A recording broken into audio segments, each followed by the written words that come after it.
you. It's so exciting to be here today. Like Brian said, my name is Emily Kaufman, and I'm the Director of Business Development at AdColony. In case you don't know what AdColony does, we are a high-definition instant play mobile video network. We work with traditional publishers as well as mobile-first and gaming publishers. Today, I'm going to give you a couple tips and best practices that we can take from our mobile and gaming publishers to figure out how you can come up with a great mobile strategy. Some of you may have seen this slide before, and as you know, mobile is growing at an increasingly fast pace. My guess is that every single one of you has at least one mobile device with you right now. We use mobile for everything, for communication, for games, entertainment, work. As you can see, it's the fastest adoption in history. It took 75 years for the telephone to reach 50 million users, 38 years for the transistor radio, 8 years for the digital camera, and just under 3 years for the mobile phone, and only 80 days for the tablet. This is huge. If you don't have a mobile strategy now, it's time to get one. Mobile is here to stay. I'm going to walk you through a couple lessons that we can take from our mobile-first and gaming publishers.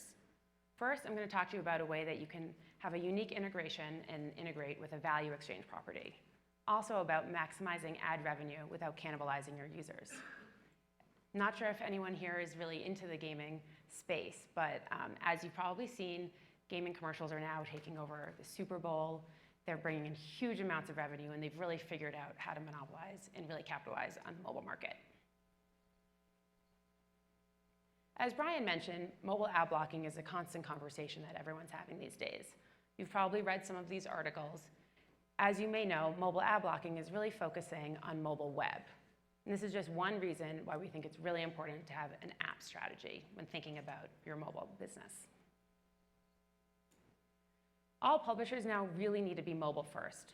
But what's your preferred flavor? Are you focusing on app? Are you focusing on mobile web? I think it's really important to focus on both, but we at AdColony are really focused on the app space. And we really think that if you're going to have a strategy for both, you need to figure out how to monopolize your app business.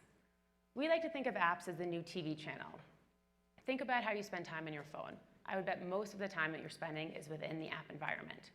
Apps now have great reach. There's some apps that have reach that's consistent or even larger than some of the big TV shows like The Voice or the Super Bowl. There's some games like Clash of Clans or Crossy Road that have huge user base. So we really like to think of this as a new TV channel. But how do you marry content and advertising in a way that creates a great user experience? You can have great content, you can have great advertising, but if the user isn't happy with the environment that they're looking at, you're going to lose them. So you really need to focus on creating a great experience, seamless integration, and it's going to be a win-win for everybody. It's really time to reinvent mobile app advertising, specifically because of mobile ad blocking. Users want access to premium content. They want it for free, and they want it immediately. Many pubs are providing alternatives to paywalls. You're probably all familiar with the paywall. Some publishers, like New York Times, for example, if you're not a subscriber, after you read 10 articles for the month, if you want to get access to the 11th article, a paywall will pop up.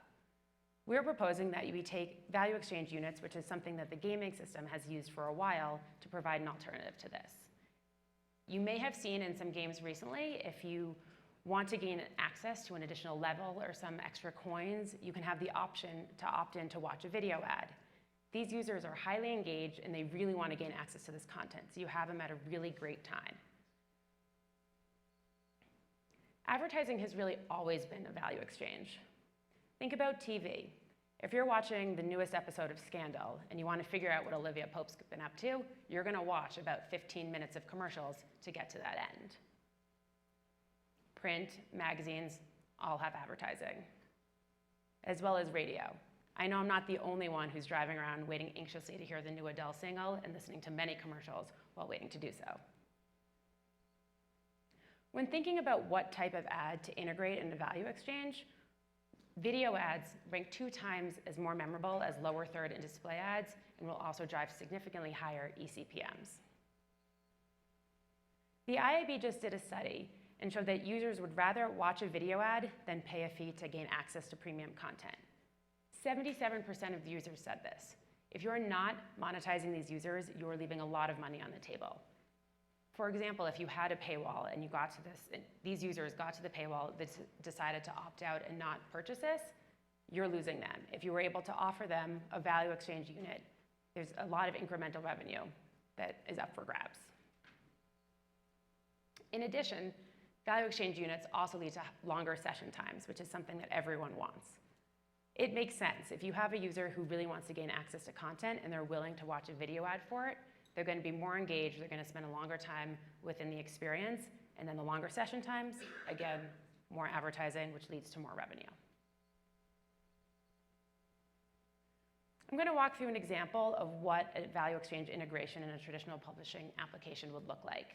This is just a mock-up of Sports Illustrated. We don't actually work with them today, but we do partner with their parent company, Time Inc.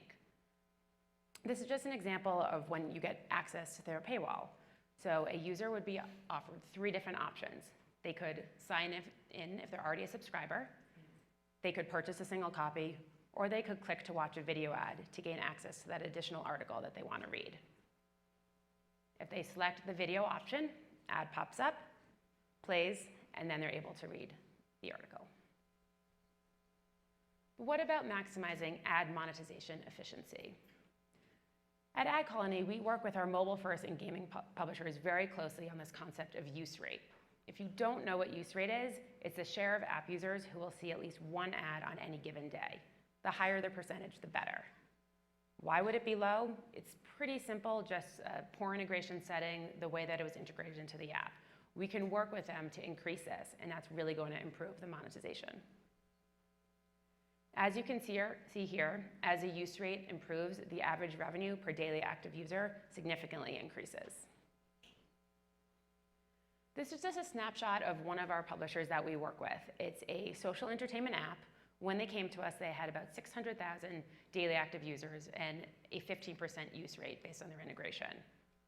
We were able to work with them, just optimize their ad integration segmentation, and just by doing that alone, they were able to increase their use rate to 48%. This resulted in a 350% increase in average revenue per daily active user, as well as an almost 40% increase in eCPM, and this was all without affecting user retention. So what are some top takeaways? It's more important now than ever to have a mobile-based strategy and an app-focused approach to mobile publishing. Content and advertising need to work together to create an enjoyable user experience. You need to think beyond just display. Video offers higher eCPMs and more innovative executions. Value exchange integrations are a win-win for the consumer, the marketer, and the publisher. It's really important to optimize your video ad integrations. It's going to improve your use rate and therefore will improve your overall revenue. And with that, I'd like to invite Brian back up and see if there's any questions.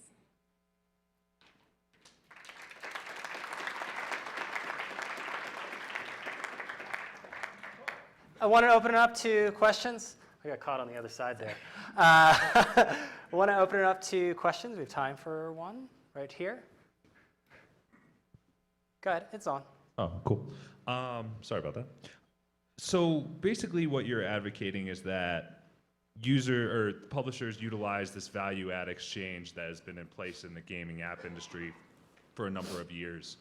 And this question is for you and I guess anybody else in the room. For users that aren't used to dealing with that sort of setup, where not playing a game to get to the next level or having another credit, but literally just consuming more content, whether it's a video or an article, have users responded in any sort of measurable way, whether it's negative or positive, if they're not used to having that sort of experience? Yeah, I mean, users, if they want content, and it's really if you have content that they want, they will be willing to watch a video in exchange for that. So like the IAB study showed, 77% of users were willing to watch a video if there was content that they wanted to get, as opposed to paying for it. Anyone else? Anyone? No, he was scratching his ear. I have one question. Do you think it would help if more publishers put their content behind paywalls in order to make this value exchange more explicit? Yeah, I really think it's actually a combination of both. I think it can be up to the publisher or the user. If they want to pay and have an ad-based environment, that would work fine. If you want to have a value exchange opportunity where you can get access to content, that could actually lead to purchasing through the paywall. So the more that you are going back and trying to get additional articles, for example, you may realize that this is something you would actually like. You could upgrade to a subscription. So it's just another way to bring in incremental revenue and hopefully upsell your users into a subscription. Okay, cool. Thank you very much. Thank you. Appreciate it, Emily. Okay, now we're going to have a very quick break.